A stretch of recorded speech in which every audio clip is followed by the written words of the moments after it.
All right, guys, welcome back to the channel. As you've already read the title, we're going to be talking about how to dial in your baitcaster and spinning setup. So first, I have a baitcaster here, and this is all going to be a part of a series that I have, a playlist that I have for bass fishing for beginners. All right, pretty much a crash course for anyone who wants to get into bass fishing. And I wanted to make sure I get this type of video in before I talk about how to cast it, which will be the next video. So first things first, real quick, is just the components of a baitcaster.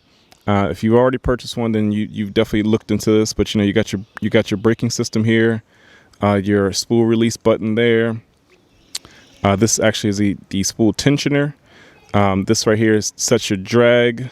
This little knob here, and of course your handle. That's pretty much it. That's the basics of pretty much all the components of a normal baitcaster. Not saying other people aren't normal, but some other companies, you don't necessarily see the braking system here. Sometimes it's behind a cover. Depends on the company. But otherwise, like I said, that's just your normal setup. This one here in particular is a Cast King White Max. It's actually what I use for my deep cranking setup. It's 5:3-to-1 gear ratio. Especially for these big deep dives. I just grabbed the closest rod to me and just talk about this.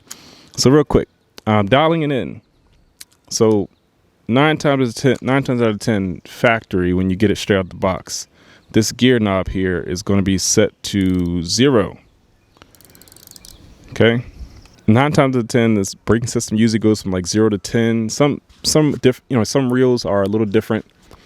They may have less numbers on here. It's 5, 6, 7, 8. It depends on the company.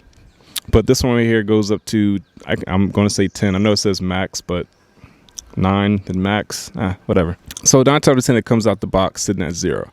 I automatically usually take mine to about halfway. Honestly, what's going to end up happening to me personally, 9 times out of 10, I usually, after I finish dialing it in, it's set about 7 or 8.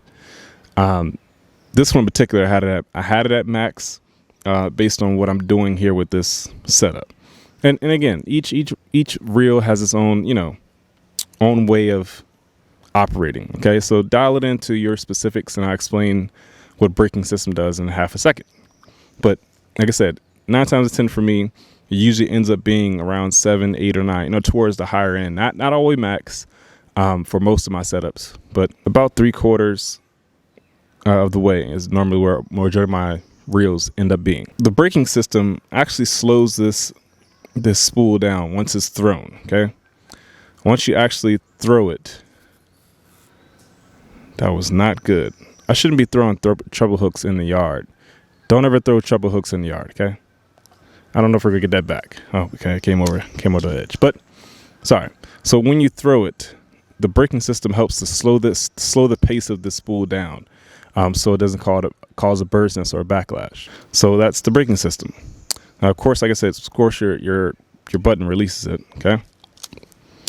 The tension knob here, like I said, we're dialing this in. So the tension knob here actually controls the rate in which this is released. Okay, I'm going to crank this tension knob down, and sometimes the direction going forward can be tightening. On this one, the direction coming towards me in reverse is tightening. So if I tighten this all the way down and I hit that release button, have you guys heard that? I hit that release button, nothing happened. You see how super slow they even moved at all, period? Okay, so your tension knob actually dictates how fast a rate that the bait falls, okay? Or how fast of a rate that it releases line, okay? So as I'm loosening it, it should start to fall very slowly, okay? All right, so that felt pretty good. And what you're shooting for once you're doing this, I got a little leaf on there. What you're shooting for is a medium to fast rate of fall for most baits, okay? When I say medium to fast, okay, I'm gonna show you super fast. I'm gonna show you fast. I just hit the button. Actually, wasn't too bad. They'll fall fast. You'll see. So that's pretty quick, right? Not saying this is bad. You'll get better at casting once you get more practice, things like that, and you'll know that you'll be okay with having a bait that falls pretty fast. But what you want to set it to, you want to find a happy medium. Happy medium meaning the speed in which it falls. Bring it back up a little, tighten it up a little bit. Well, hopefully you can tell the difference and before and after. Like, this is a good medium rate of speed for the fall. And each bait differs. Each bait has its own different weights, things like that. But you want to definitely make sure you dial in the tensioner here to control your rate of fall. Okay, and that's a good medium speed right there. So, and last but not least is the drag. Your drag here, mine's pretty tight. I don't know if I'm yanking that pretty good there. And I can bring it back a little bit. But you want to go from pretty tight to bringing it back a little bit, so that some drag can be pulled. Not much. Not just just give it line. No, not that bad. Or not that much. But you want to make sure that some line can be pulled. So when you set the hook, you do have enough tension or enough, drag set good enough. Like that's good right there. Like only a little bit comes out, almost a couple of yanks. But when you set the hook, you actually have enough tension, or this is being held in place good enough.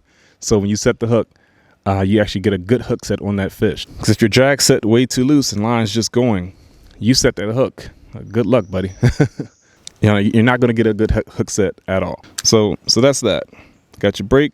Like I said, to me, it usually ends up 3/4 of the way, or right before it gets to max. Is usually a good stopping point for me for most of my setups. Some may stay at midway. Again, it depends on your rod and reel. I'm sorry, it depends on your reel. Got your braking system. Of course, your button there. Your tensioner, your spool tensioner that can set the tension in which you want to release it. Then your drag. Okay, make sure you want to set your drag. You don't want it tight as possible. You want to come right before tight as possible. A little down before tight as possible. Like I said, so you can pull line, but it's not necessarily super easy. Okay, because you want to make sure you're able to set the hook and get a good hook set. Like I said, that rate of fall right there is pretty good to me. And that'll be able to give me a nice, good long cast. Don't throw treble hooks in the yard. Onto a spinning setup. This right here is my spinning setup. Just one of the ones close by. Grabbing another casting item, Crixus. And actually, I think it came as the combo, I believe, or I might have bought separate rod and reel. Regardless, both are casting. The Crixus lineup. This is a 5:2-to-1 gear ratio. But we're just going to talk to you about the components here again of a spinning setup. Okay, just in case you have a spinning setup. So actually, it's very, very simple. This is your bell here. That's how you release the line itself. Okay, and up top is your drag. Okay, your drag setting, same concept. You don't want it. So this is super loose. Look at that. Like I barely did anything, and it's just rolling. You don't want to like I can't even reel up the bait because it's so loose. So you want to tighten it down. All right, not super tight. But so that right there, I can't even move anything. You don't want it that tight. Bring it back out some. I still can't move it. So keep going out just just a little bit at a time. There you go. So you want to bring it to where, yes, you feel some tension, but it's not ridiculously tight. Okay. Because again, you want to be able to set that hook on that fish. So this one, there's no controlling rate of fall. When you flip the bell and throw, it is what it is. This one right here is a spinning rod setup. Okay. Oh, and I don't know if just in case you have this feature, allows that little click right there, little button right there, allows the reel to go forward and reverse. Some people like doing that, but not for me. I'd rather have it set. So when I set the hook, trying to fight a fish, she pulls drag, I like that noise a lot. All right, that's it for this video, guys. You guys make sure you hit that notification bell, subscribe to the channel if you haven't already, so you guys can be notified when I post every single week one of my videos. And the next video for this series, like I said, will be how to cast a baitcaster and a spinning rod setup, and that'll be coming up next 2 days, hopefully, maybe less. Guys, give this video a thumbs up, share it with a friend, share it on social media. I greatly appreciate your support. Hit this link up here if you want to see the entire playlist of bass fishing for beginners guide crash course. Again, I thank you guys for watching. I do appreciate it. You guys take care. Have a good one.